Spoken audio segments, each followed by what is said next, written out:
S for Sarda.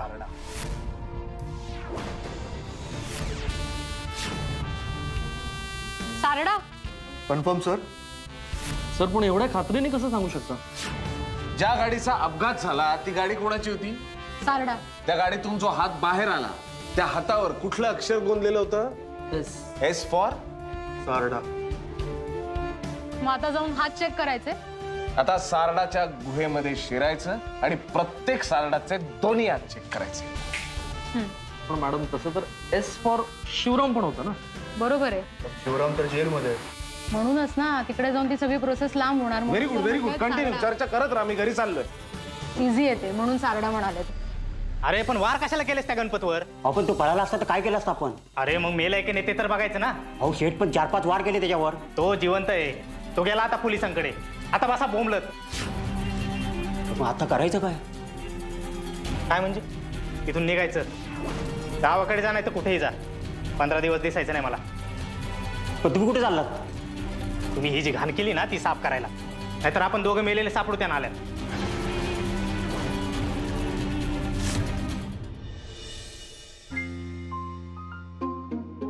दचकवतोस यार दादा. काय झालं? काय ऐकतेस तू? तू हे ऐकतेस? ऑफकोर्स. म्हणजे काय? क्या बात, क्या बात आहे. कुठे कुठे माझा शुक्रतारा कुठे? त्याला भेटायला आलो मी. मामा कुठे? बाबा गेले देवरुखला.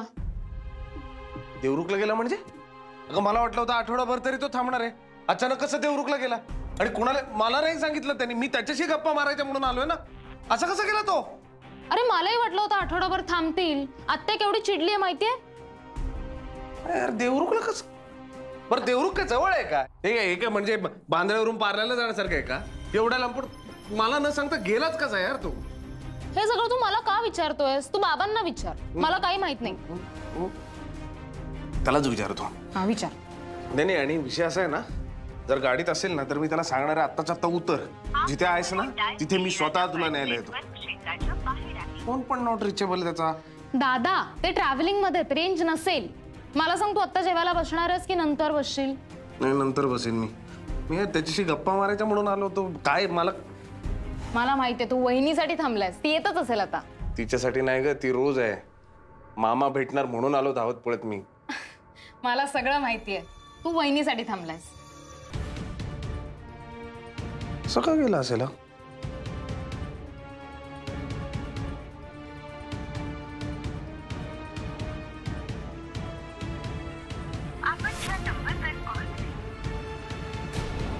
गणपत भाऊ माफ करा, चूक झाली आमच्या माणसाची. अहो मी झापलं त्या माणसाला. अहो मूर्ख माणूस आहे होतो. मी तर त्याला पोलिसांच्या ताब्यात दिलं. अरेच झालाय तो. त्याने तुमच्यावर असा वार करायला नको होता. पण त्याने असं कशासाठी केलं? अहो मी तेच बोललो. आम्ही काय गुंड चोर आहोत का? आम्ही आपलं एक काम करतो. आता कायद्याच्या दृष्टीने ते थोडंसं वेगळं आहे, पण म्हणून तर गुपचूप करतो ना. पण मला एक सांगा, हे सगळं तुम्हाला विचारूनच केलं होतं की नाही? का तुम्हाला जबरदस्ती पकडून नेलं होतं? अहो पण तिथं मला काहीच बरं नाही वाटलं. तिथं त्या बाबाच्या पोटातून रक्त येत होतं. आपण लगेच डॉक्टरला बोलवलं ना. लगेच विलाज केला त्याचा. अहो एकदम टकाटक येतो. अहो उद्या घरी जाईल त्याच्या तो 15 लाख रुपये घेऊन. हा आता काहीतरी गडबड झाली असेल. मोठमोठ्या हॉस्पिटलमध्ये ऑपरेशन करताना होतेच की. नाही हो, मला ते बरोबरच नाही वाटलं. अहो मग तुम्ही मला फोन करायचा ना. मला सांगायचं की हे मला काही बरोबर वाटत नाहीये, मला नाही करायचं हे काम. पण तुम्ही थेट पोलीस स्टेशनातच गेलात. अहो पण यांना एवढं मारायची काय गरज होती? जवळजवळ जीवच गेला होता यांचा. अहो म्हणूनच माफी मागतोय मी. आता तुमच्या पण पाया पडू कमी. हे बघा, जे काही झालं ना ते मी बदलू शकत नाही. म्हणून म्हणतोय काही दिवस गावाकडे जा. तुम्ही कशाला पोलिसाच्या लपड्यात पडता? मी करतो ना ते सगळं मॅनेज. हा नाहीतर तुम्हाला कामधंदे सोडून पोलीस आणि कोर्ट कचेऱ्याच्या खेटा घालत बसावं लागेल. त्यात खर्च बी जास्त होईल. तुम्हाला जो काही त्रास झाला ना त्यासाठी हे 5 लाख रुपये आहेत. हे घ्या. आमच्या सेटनी 5 लाख रुपये दिले. मला सांगा, तुम्हाला पैशाची नड होती म्हणून तुम्ही हे करायला निघाला होतात ना. आमच्या सेटनी पैसे दिलेत. हे घ्या. आता तुम्हाला कळालं असेल आमची नियत खरंच खराब नाही. हे बघा, आम्ही तुमच्याकडून किडनी पण घेतलेली नाहीये आणि हे 5 लाख रुपये पण देतोय. तसेच पहिले 2 आणि हे 5, 7 लाख रुपये झाले.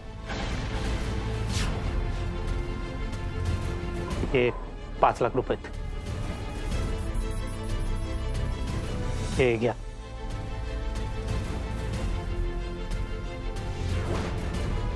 पण त्यानं हे असे वार करायला नको होते हो. पण झाली ना आता नुकसान भरपाई.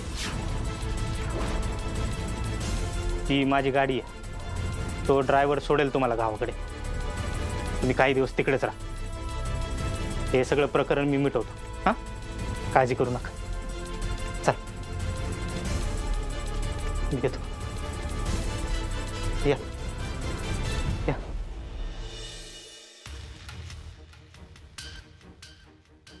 विजय, तुझा आजचा काय प्लॅन आहे कळव मला. त्याप्रमाणे आईला बाहेर घेऊन जायचंय. आणि आईची डॉक्टरची अपॉइंटमेंट कधी घेऊ ते पण सांग. तू घेऊन जाणार आहेस की मी घेऊन गेलेला चालणार आहे तुला? फोन का उचलत नाहीये? तू ऐकलंस का मी काय बोलले? हो, मी ऐकलं, पण हा माणूस फोन का उचलत नाहीये? काल याचा फोन स्विच ऑफ होता, आता हा रिंग होतोय पण उचलत नाही. याला काय अर्थ आहे? मी करून बघू का? म्हणजे माझा फोन नाही उचलणार, पण तू लय भारी असं म्हणणं आहे का तुझं?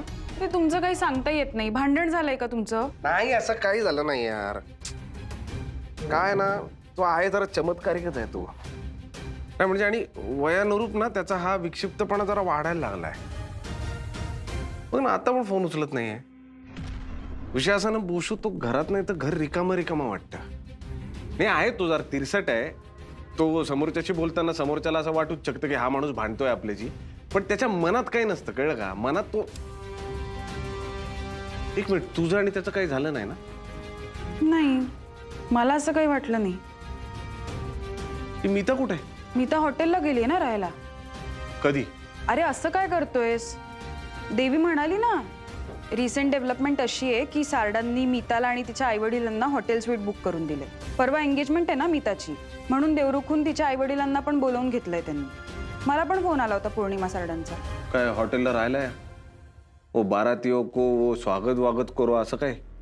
नाही रे, त्या म्हणाल्या की तुम्हाला त्रास नको म्हणून आम्ही हॉटेल बुक केलंय, तुम्ही त्यातून काही वेगळा अर्थ काढू नका वगैरे वगैरे. काय काळजी त्यांना वेगळ्या अर्थाची? जाऊन बघून येतो जरा स्वतःच्या डोळ्यांनी त्यांची श्रीमंती. नाही का विजय? का म्हणते? काम आहे माझं ते. अँथनी नगरचा इन्चार्ज आहे आता मी. हिट अँड रनची केस आहे सारडांवर, आणि आता ती केस मी इन्व्हेस्टिगेट करणार ना. त्यामुळे या सारडांचा MRI मला काढावाच लागणार आहे. नाही विजय, ऐक ना. काय? एक मिनिट बस जरा इथे. काय? त्याचं लग्न होणार आहे अरे त्या घरात. मग हे म्हणायचंय काय तुला? मग मी काय माझी ड्युटी करायची नाही का आता तिचं लग्न होतंय? नाही, तसं म्हणणं नाहीये माझं. तू मगाशी जसं मामांबद्दल बोलत होता ना, तसंच तुझं पण होतं कधी कधी. तू नॉर्मली बोलतोस, पण लोकांना वाटतं की तू पोलिसांच्या नजरेने बघतोयस किंवा त्यांच्या दृष्टीने चौकशी करतोयस. तू चौकशी करू नकोस असं आयुष्यात कधीच म्हणणं नसणार आहे माझं. तू कर, फक्त एवढं लक्षात घे की कदाचित तू ही जी चौकशी करतोयस ह्यातून फारसं काही बाहेर येणारच नाही.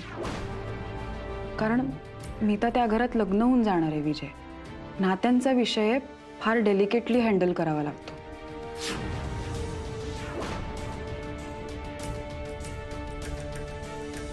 मी जी चौकशी करणार आहे त्यातून काही बाहेर येणार नाही येणार ते मी बघीन. ठेवीन मी जे सांगितले ते लक्षात.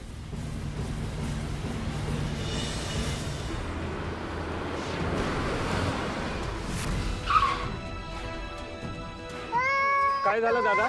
काय नाही, पाणी घेतो. पाहिजे का? आपल्याकडे बॉटल आहे ना? नाही, नको.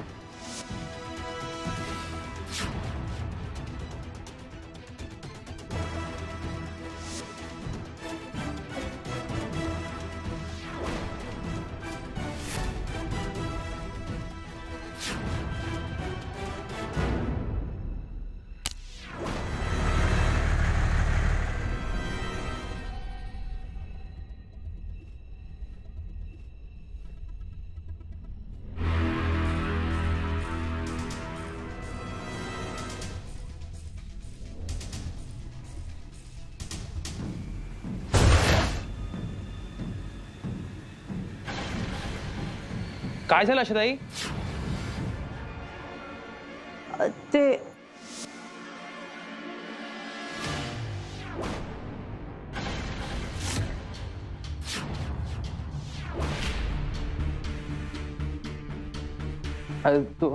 हां हां चालेल.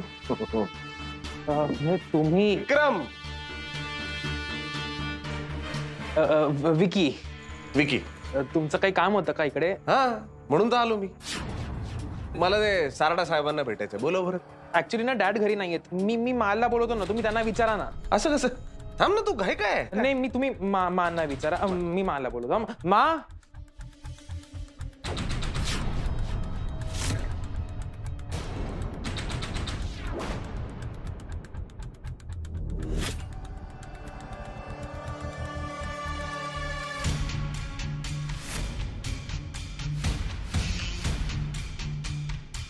आ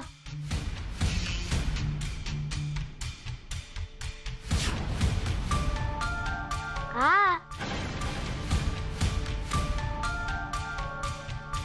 आ आ बोलवतोय.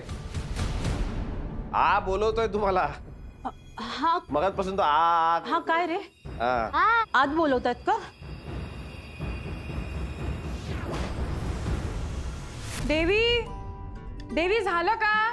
हो चल चल आले. अगं तिच्या लग्नाची शॉपिंग आहे की तू पण आत्ताच करणार आहेस? सगळेच खडूस सारखं का बोलतात या घरात? सॉरी, माझ्यामुळे तुला उशीर होतोय का? नाही, मी आपली सहज चौकशी करतेय. इतकं रेडी का होतीयस म्हणून. आता तुला उशीर होत नाहीये? होतोय होतोय. मग मी जाऊ माझी माझी? नाही, माझ्या ऑफिसच्या मार्गावरच आहे ना तुझं मार्केट. मी जाता जाता ड्रॉप करते. वाकडा रस्ता अजिबात घेतला नसता मी. चल. ए देवी ऐक ना. हा? मामांना काय झालं ग अचानक? मला नाही माहिती. ते कुठे काही सांगतात मला नीट. मी विजय त्यांना सारखा फोन करतोय. मी पण सकाळपासून कॉल करतेय पण फोनच उचलत नाहीयेत ते. माझाही उचलत नाहीये. आणि एक मेसेज टाकलाय, काळजी करू नकोस, नंतर कॉल करतो. आता त्यांचा तो नंतर कधी येणार आहे हे त्यांचं त्यांना माहिती. मग आता वाट पाहिजे? नाही, ते नेहमीच असं करतात की आत्ता असं वागतायत? अगं ते एरवी सुद्धा असेच वागतात. आता तुमच्याशी सुद्धा असे वागले म्हणून तुम्हाला असं वाटतंय. त्यांना हवं तेव्हा ते येतात, हवं तेव्हा निघून जातात, सांगतही नाही. त्यांना जेव्हा बोलायचं असतं तेव्हा ते खूप बोलतात. आणि त्यांना बोलायचं नसतं ना तेव्हा समोरची व्यक्ती कितीही बडबड करू देत, ते ऐकत सुद्धा नाही. थांब, त्यांना ना भेटू दे. असं झापणार आहे ना त्यांना. इतके विचित्र वागायला लागलेत हल्ली. वय झालंय अगं, आपण पण समजून घ्यायचं असतं कधी कधी. खरंच वय झालंय त्यांचं. चल.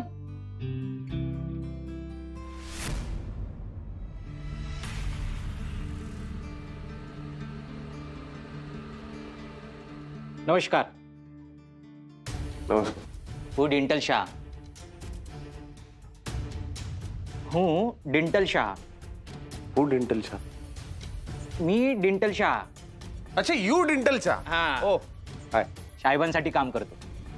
अरे नमस्कार. डिंटल सहा. मी इन्स्पेक्टर विजय भोसले. मी भुईवाडी पोलीस स्टेशन मध्ये असतो. इन्स्पेक्टर विजय भोसले. भोसले नाही हो, भोसले. भोसले. हा तेच नाही, भोसले. भोसले. सलोनी. सलोनी. सेजल. सेजल. भोसले. भोसले. रमेश. रमेश. सुरेश. सुरेश. दिनेश. दिनेश. भोसले. भोसले. तुझं नाव काय? डिंटल शाह. डिंटल सहा. शाह. सहा. नाही नाही, शाह. सहा. तुम्ही एक काम करा, तुम्ही डिंटलच बोलवा. डिंटल साहेबांना बोलवतो. कोणत्या? नरहरी सारडा. तुम्ही अपॉइंटमेंट घेतली होती? विषय असा आहे ना, सहा, आम्हाला अपॉइंटमेंट घ्यायची गरज नाही. मुंबई पोलीस म्हणतात आम्हाला हवं तेव्हा हव्या त्या माणसाला आम्ही भेटू शकतो आणि त्याचं लायसन्स म्हणजे ही वर्दी आहे. मला साहेबांना काही प्रश्न विचारायचे, साहेबांना बोलव. भोसले साहेब तुम्ही? अरे घरात आहात तुम्ही?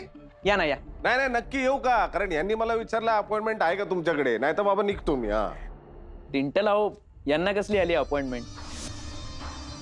तुम्ही या ना, तुम्ही बसा. चहा कॉफी काय घेणार? नाही, म्हणजे ड्युटीवर असताना मी काही घेत नाही चहा कॉफी वगैरे. बर. पण कसे काय तुम्ही इकडे? म्हणजे मीता काही म्हणाली नाही तुम्ही येणार म्हणून? नाही, मीता म्हणणार पण नाही ना, कारण ते मीता वगैरे हे सगळं पर्सनल मॅटर आहे. मी आता प्रोफेशनल कामासाठी इथे आलोय. बोला. तर विषय असा आहे की आपली भुलाबाई रोडची जी हिट अँड रनची केस आहे ना. एक मिनिट. पण ती केस तर आता अँथनी नगर पोलीस स्टेशनकडे गेली ने. अँथनी नगर पोलीस स्टेशनचा एक्स्ट्रा चार्ज आहे माझ्याकडे. हो, पण तुम्ही आता इकडे आला, चौकशी केली, पूछताछ केली, ते सगळं कशासाठी? हे सगळं मला गंमत वाटते म्हणून नाही. मी प्रश्न विचारणार, त्या प्रश्नांची तुम्हाला उत्तरं द्यावी लागणार. हो साहेब, पण आम्ही आधीच उत्तरं दिली की. अहो 6, मग परत एकदा उत्तरं द्या ना. प्रॉब्लेम कुठे आहे? देणार नाही का उत्तर? 6च्या तोंडावर 12 वाजलेले बघतोय मी. मध्ये नाही बोलायचा.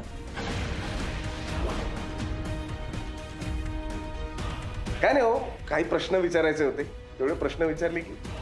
ऑफकोर्स. नरहरी सारडा साहेब कुठे? डॅड ऍक्च्युली नाही आहेत, पण आपण बोलू शकतो. बसा ना. पुस्तक कोणते बघू जरा.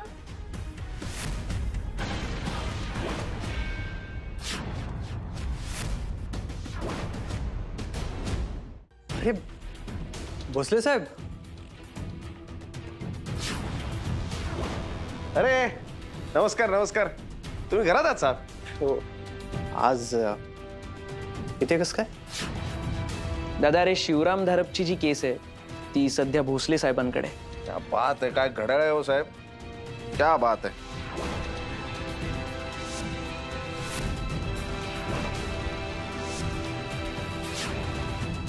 आवडलं तुम्हाला? सेम ऑर्डर करू तुमच्यासाठी? नाही, मी असलं काही घेत नाही. नाही, पण तुमच्या हातात हे घड्याळ शोभून दिसते. ते पण आहेच. तर विषय असा आहे की आपली भुलाबाई रोडची जी हिट अँड रनची केस आहे ना, जी अँथनी नगर पोलीस स्टेशनमध्ये रजिस्टर आहे, तर आता त्या पोलीस स्टेशनचा ॲडिशनल इन्चार्ज मी आहे. त्यामुळे या आधी तुम्हाला जर काही त्रास झाला असेल तर आता तो त्रास होणार नाही, कारण मी आहे तिथे. घरचा माणूस हो. बघा ना, तुमची गाडी आता आमच्या ताब्यात आहे ना, सोडून आणतो की नाही बघा. भोसले साहेब, खरं तर ती गाडी आम्हाला नकोय. ज्या गाडीमुळे 4 निष्पाप लोकांचा जीव गेला, ज्या गाडीमुळे आमच्या डॅडना उपोषण करावं लागलं, ती गाडी खरंच आम्हाला नकोय. बरं होईल त्याचं परस्परच तुम्ही काही केलं तर.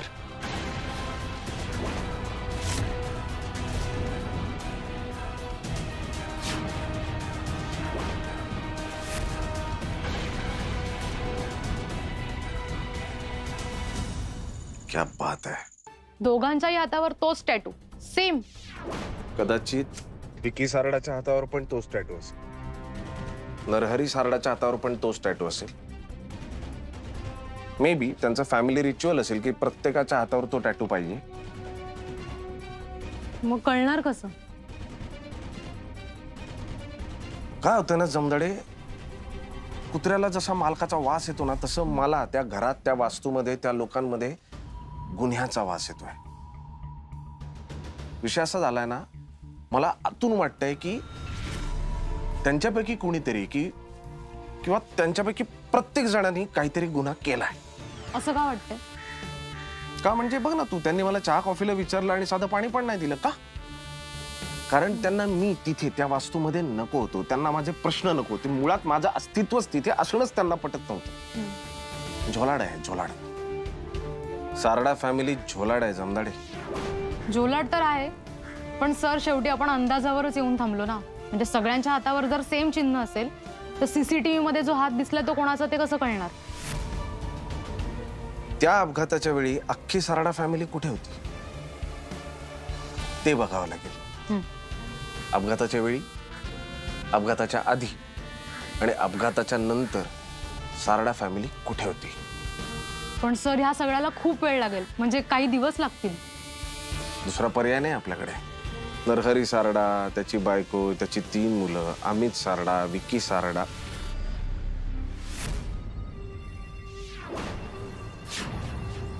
ऍक्च्युली ना डॅड घरी नाहीयेत. मी मालला बोलवतो ना, तुम्ही त्यांना विचारा ना. मी त्यांना बोलतो. सुविचार क्रमांक 41. ज्याच्या मनात भीती त्याची काठी छोटी. चोराची गोष्ट. आता हा विकी सारडा इन जनरलच आयुष्यात खूप घाबरतो की तो आतल्या गाठीचा आहे किंवा क्रिमिनल आहे हे त्याच्यावर लक्ष ठेवल्याशिवाय नाही कळणार. विकी सारडावर लक्ष ठेवूया. Yes sir.